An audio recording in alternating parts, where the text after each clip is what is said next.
Nefer, Arlecchino, Varessa, Skirk. Ce sont sans doute les DPS les plus puissants de mon compte Genshin. Et pourtant, le personnage auquel je reviens toujours, celle avec qui je passe toutes les abysses depuis plusieurs mois, c'est un personnage que beaucoup de joueurs considèrent mauvais. Aujourd'hui, on parle de Deia.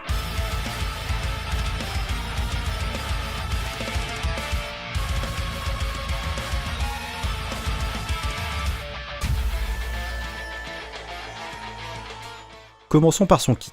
Sa compétence crée une grande zone sur le terrain. Si un personnage est dans la zone, sa résistance à l'interruption augmente et les dégâts qu'il subit sont réduits et transférés vers Deia. Cette réduction de dégâts dépend du niveau de la compétence. De plus, Deia déclenche une attaque coordonnée pyro toutes les 2,5 secondes, en fonction de son attaque et un peu de ses PV. Sa première ascension diminue de 60% les dégâts que Deia subit à cause de son skill et augmente davantage la résistance à l'interruption de celui-ci. Avec sa deuxième ascension, lorsque Deia descend en dessous de 40% de ses PV, elle récupère basiquement tous ses PV très rapidement. Son déchaînement élémentaire est sa principale source de dégâts. Deia rentre dans un état dans lequel elle cible automatiquement les ennemis et attaque automatiquement. Vous pouvez spammer la touche d'attaque et de skill pour attaquer plus rapidement, et ses dégâts dépendent de l'attaque et un peu des PV de Deia. Deux choses à noter. Si on saute pendant son ulti, ce dernier s'arrête, ce qui peut parfois avoir un intérêt, mais la plupart du temps évitez de le faire. Également, il est possible de dasher pendant son ulti pour se rapprocher rapidement d'un ennemi par exemple. Elle a aussi un passif qui permet de se déplacer plus rapidement en monde ouvert en journée. En résumé, son ulti est sa principale source de dégâts et sa priorité. Son skill apporte de la résistance à l'interruption et de la réduction de dégâts, mais également quelques dégâts non négligeables. Son attaque normale n'a rien de particulier, donc pas forcément besoin de la monter, et elle va se soigner toute seule lorsque ses PV sont bas. Mais du coup, c'est fort comme kit. En termes de nombre, pas tant. Et son ulti indispensable a un coût très élevé de 70, mais on va y revenir. En plus de son gameplay DPS, Deia peut être jouée comme support. Elle apporte de la résistance à l'interruption, ce qui peut être utile avec Neuvillette ou Nomade par exemple, et un peu d'application pyro, ce qui peut être suffisant avec Kinnish. Dans ces cas-là, on peut lui mettre un espadon de Favonius pour réduire un peu les besoins en énergie de la team, un espadon rituel pour avoir son ski un peu plus souvent, une épée horloge pour augmenter ses PV ou une mort du loup pour buffer un peu les attaques de la team. Niveau artefact, on veut des PV de partout, elle peut porter un set 1000 élite pour augmenter un peu l'attaque de la team, un set d'Andro si elle est jouée avec Kinnish, le set Parchemin de Natlan pour 12% de bonus de dégâts, ou le set Sérénade de la Lune Soyeuse si elle est jouée avec des personnes de Cry. Elle a également un gameplay bourgeon, dans ce cas-là on la met full maîtrise élémentaire avec le set Fleur du Paradis Perdu ou Rêve Doré. Parlons un peu de ses constellations. Sa C1 augmente ses PV max et augmente également les dégâts de son skill et de son ulti en fonction de ses PV. Sa C2 augmente la durée de son skill. Attention, ça augmente la durée du skill mais pas la durée de résistance à l'interruption que celui-ci donne. Elle augmente aussi un petit peu les dégâts de son attaque coordonnée. Sa C3 c'est plus 3 niveaux sur son ulti, ce qui est très bien. Avec sa C4, Deia récupère 1,5 points d'énergie élémentaire et se soigne de 2,5% de ses PV lorsqu'elle donne un coup avec son ulti, ce qui est très bien pour ses besoins en énergie. La C5 c'est juste plus 3 niveaux sur son skill. Enfin sa C6 augmente l'autocrit de son ulti de 10% et lorsqu'elle crit augmente également les dégâts crit de 15%, cumulable 4 fois donc jusqu'à 60%. Et du coup, ça devient fort avec les constellations ? La C6 augmente pas mal ses dégâts, mais même comme ça elle reste en dessous de beaucoup d'autres DPS. La question se pose donc, pourquoi jouer Deia ? Déjà, j'aime bien Deia, et c'est toujours bien de jouer les personnages qu'on aime. C'est un personnage permanent qui peut donc s'améliorer naturellement au fil du temps, et la plupart de ses constellations sont utiles. Pour ma part, j'ai obtenu sa C6 petit à petit en perma et en perdant des 50-50, et en la choisissant aux anniversaires et dans le sélecteur de constellation. Il y a aussi une certaine satisfaction personnelle au fait de réussir les contenus difficiles du jeu avec un personnage qu'on aime bien et que la plupart jugent mauvais. Et si personnellement je m'arrête aux abysses, certains ont déjà passé à difficulté 5 voire 6 du carnage avec elle. Enfin, Deia est un énorme tank basiquement immortel. Elle va mettre d'énormes patates dans les ennemis sans soucier des dégâts qu'elle peut subir, ce qui est à la fois très confortable à jouer et assez fun. Petite démonstration avec Sigurd, ça c'est le bouclier de Zhongli. Et ça c'est Deia. Du coup, comment on build Deia ? En termes de stats principales, avant la C4, un sablier recharge sera souvent recommandé au vu des gros besoins en énergie qu'elle a. Dans tous les cas, on voudra une coupe pyro et un casque crit. Avec sa C1, Deia obtient davantage de skilling sur ses PV, mais contrairement à certaines croyances, les PV restent moins utiles que l'attaque pour ses dégâts personnels. Vous pouvez lui mettre un sablier PV si vous en avez un excellent ou si vous voulez tanker encore mieux, mais globalement un sablier attaque restera mieux. Par contre, les sous-stats de PV ne sont pas perdus, ce qui est intéressant. Dans certains cas, un sablier maîtrise pourra être utile également. En termes de set d'artefacts, le set lueur de Vorukasha est son set signature. Le bonus de 2 pièces donne 20% de PV, et le bonus de 4 pièces augmente les dégâts de compétences et de déchaînement élémentaire de 10%, et lorsque le personnage subit des dégâts, cet effet augmenté de 80% pendant 5 secondes, cumulable jusqu'à 5 fois. Donc un total de 50% de bonus de dégâts avec tous les stacks. Les stacks pouvant être obtenus également lorsqu'elle n'est pas sur le terrain. Le set emblème du destin brisé peut également être une bonne alternative au vu de ses énormes besoins en énergie, surtout avant sa C4. Vous pouvez également utiliser un set maréchaussée si vous voulez jouer avec Furina, le set Nuit de la Révélation Céleste si vous jouez avec des personnages de Notcry, on va y revenir, et le set Rêverie incomplète est également très bon si vous voulez jouer avec de la brûlure, notamment avec Emily. Au niveau des armes, son arme signature est la balise de la mer de Roseau, qui donne 608 d'attaque et 33,1 de taux crit. Elle augmente également l'attaque de 20% pendant 8 secondes quand une compétence touche un ennemi, et de 20% également après avoir subi des dégâts. Ces effets peuvent être déclenchés lorsqu'elle n'est pas sur le terrain. De plus, les PV augmentent de 32% lorsqu'elle n'est pas protégée par un bouclier. Donc au total, beaucoup de taux crit, beaucoup d'attaque et beaucoup de PV, c'est une excellente arme pour elle, et de manière générale. Avec le scaling PV de sa C1, son arme est environ 10 à 15% meilleure que les autres options 5 étoiles. Lorsqu'elle est sous bouclier ou C0, son arme reste un tout petit peu mieux que les autres options, mais ça reste dans le même ordre de grandeur à 1 ou 2% près. Sinon, vous pouvez utiliser des statistiques 5 étoiles comme l'arme de Maewika, l'arme de Navia, l'arme d'Ito qui est très jolie sur elle, l'arme de Varka ou la mort du loup. Des armes qui donnent de la recharge d'énergie comme la fierté de la voûte d'Azur, l'espadon de Favonius ou l'arme d'événement méga épée magique du suzerain ultime. L'arme du Battle Pass l'ossature du dragon est pas mal sur elle comme statistique, mais vu qu'on va prendre des dégâts pour son set d'artefacts, son passif ne sera que peu utile. Enfin, en option free to play, vous avez l'ombre Tidal qui est l'arme craftable de Fontaine qui peut être très bien. Combien de recharge il lui faut? La réponse est un gros ça dépend. Pour la mienne en C6, son stuff classique est autour de 135 de recharge. Avant la C4, on a visé 200, 210, mais avec des armes de Favonius dans la team et en lui donnant des particules, on peut descendre aux alentours de 180 dans certaines teams, ce qui est faisable avec un sablier attaque sur un set emblème. Pour une C4 ou C5, ça va se situer quelque part au milieu. A noter qu'avant la C6, il y a quelques temps morts dans la rotation vu que son ulti dure moins longtemps et on peut se servir de ce temps pour lui donner des particules. En termes de team et de synergie, tout d'abord, on va parler d'une anti-synergie. Son arme signature perd en efficacité sous l'effet d'un bouclier, donc on oublie les shielders et les persos géo avec la cristallisation. Même sans son arme, l'effet de son set signature demande de prendre des dégâts, donc on retrouve les mêmes problèmes avec les boucliers. Si vous utilisez une autre arme et un autre set, elle n'aura évidemment pas ces problèmes. Pour ce qui est de l'évaporation, ou vape, son enchaînement élémentaire n'utilise pas des attaques normales, donc on peut oublier l'application hydro de Shinshu ou de Yelan, par contre Furina reste bien. Pour ce qui est des teams fonte ou melt, Deia applique beaucoup de pyro, donc pour maintenir suffisamment de cryo pour qu'elle puisse faire des fontes, il faudra généralement 2 personnages pyro, les meilleurs étant Escoffier et Citlali. Oui, Citlali est un shielder, mais elle donne aussi des bonus sur la fonte, et le combo elle plus Escoffier est vraiment le meilleur pour pouvoir melt un maximum. On peut également tenter avec Rosalia ou Kiga, particulièrement si on a sa C6. Elle peut également être jouée en team surcharge ou overload, avec notamment Chevreuse, Durin, Fischl. Yaemiko peut être intéressante. Raiden peut également réduire ses besoins en énergie, ce qui peut être utile avant la C4. Enfin, elle peut être jouée avec d'autres buffers génériques, notamment Bennett, mais elle va avoir potentiellement du mal à rester dans son cercle vu qu'on ne la dirige pas complètement pendant son ulti. Yansan, pour qui elle va maintenir un buff assez élevé vu qu'elle bouge beaucoup pendant son ulti. Kazuo et Sucrose fonctionnent. Xionen peut poser des problèmes avec sa cristallisation. Emily en source de dégâts secondaires en monopyro fonctionne assez bien également. Vous pouvez aussi la jouer plunge avec Shanyun comme à peu près toutes les clés morts du jeu, mais c'est pas le plus intéressant pour elle.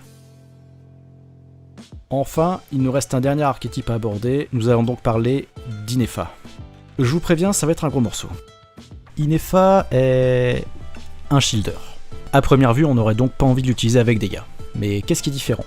Inefa permet d'avoir des réactions de élocution et apporte ses dégâts personnels. Elle permet à Deia de faire à la fois des réactions de surcharge ou overload et des réactions d'évaporation ou vape. On parle d'overvape. N'importe quel perso électro avec de l'hydro pourrait faire ça, mais Inefa a un autre intérêt. Son passif donne à elle et au perso sur le terrain un bonus de maîtrise élémentaire équivalent à 6% de son attaque. Donc une Inefa avec 2000 d'attaque donnera 120 de maîtrise élémentaire à Deia, qui fera donc de plus gros dégâts de réaction. Sachant qu'Inefa peut facilement avoir plus d'attaque, donc plus de maîtrise pour dégâts. Pour avoir ce buff, il faut faire l'ulti d'Inefa, sachant que son ulti invoque également Birgitta comme son skill, mais sans donner de bouclier. Vous voyez où je veux en venir? C'est ça la solution. Avoir suffisamment de recharge d'énergie sur Inefa pour pouvoir faire son ulti à chaque rotation sans avoir besoin de faire son skill. Et ce, tout en ayant le maximum d'attaque pour maximiser son buff et du crit pour ses dégâts. Facile, non? Même avec des Favonius dans la team, ce n'est pas toujours évident, mais c'est là qu'intervient une certaine arme, la lance en croix de Kitane, qui est l'arme craftable d'Inazuma. Une haute attaque de base, de la maîtrise élémentaire qui est utile sur Inefa, et toutes les 10 secondes, lorsqu'une compétence touche un ennemi, elle perd 3 points d'énergie, mais récupère ensuite jusqu'à 5 points d'énergie toutes les 2 secondes pendant 6 secondes, soit jusqu'à 15 points d'énergie, y compris sans être sur le terrain, ce qui réduit fortement ses besoins en énergie.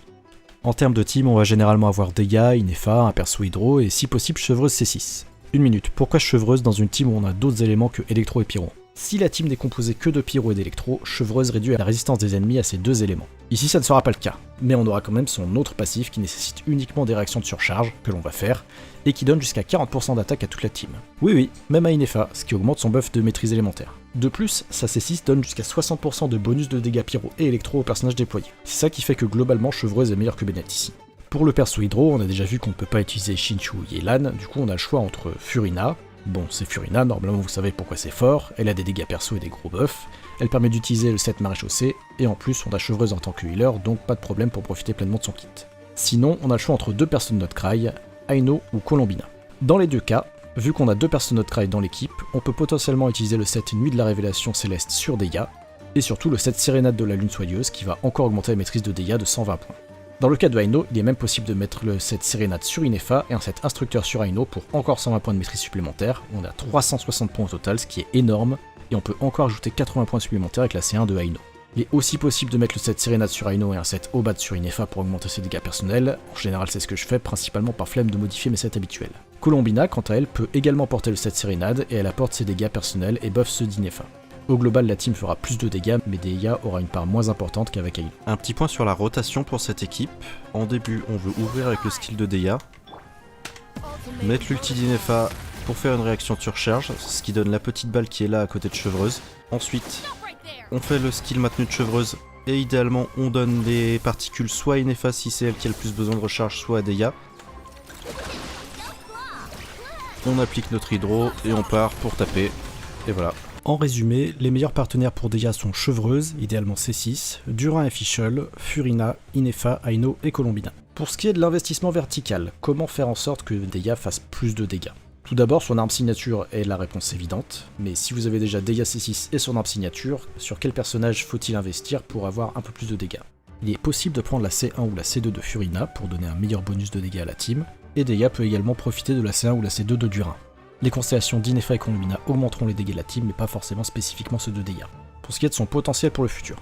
Attention, on va parler de leak, donc si vous ne voulez pas entendre parler de leak, allez directement au timestamp qui s'affiche ici. Nous allons avoir deux nouveaux buffers dans cette version. Nicole, qui est un shielder, donc ne sera globalement pas intéressante avec Deia, et Prune, qui peut éventuellement être intéressante, mais pas forcément game changer. Par contre, on va également avoir un nouveau set d'artefacts pour les persos Xerai, pourra notamment être utilisé sur Fischl dans les teams surcharge pour augmenter pas mal les dégâts de Deia et de la team. Pour ce qui est d'éventuels autres persos, en team fonte, il n'y a pas énormément d'options impliquant suffisamment de cryo pour l'instant. On peut supposer qu'à Naya on aura d'autres options pour le cryo avec peut-être de nouvelles réactions comme celles qu'on a eu à Not Cry. On pourrait imaginer de nouveaux archétypes similaires à l'Overvape avec Inefa dépendant des nouveaux persos et réactions qui arrivent. C'est à peu près tout pour les informations, je vais vous laisser sur un clear des abysses avec Deia des deux côtés, et on se retrouve juste après pour la conclusion de la vidéo.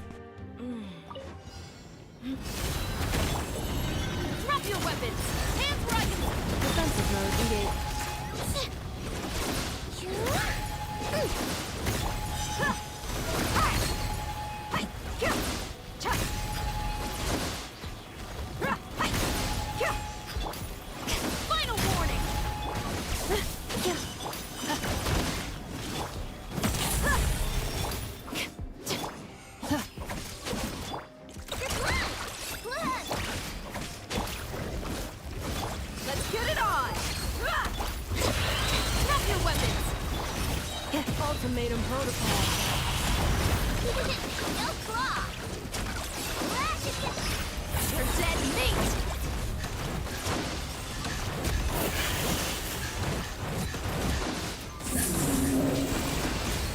Look alive. Hi.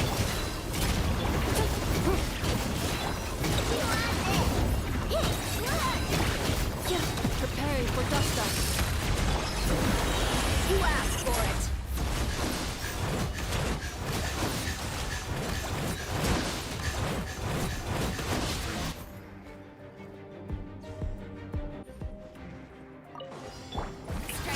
Not too far now. Go! You're free! Buckle up! Justice will prevail! Stop right there! Final warning! Drop your... Hi! Let my name echo in song! You asked for it!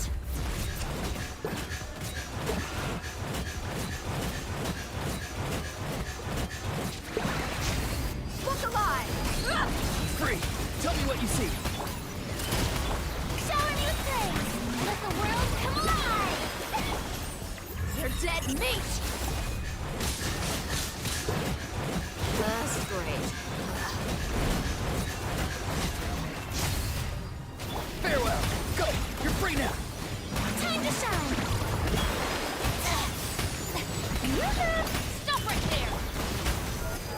You asked for it.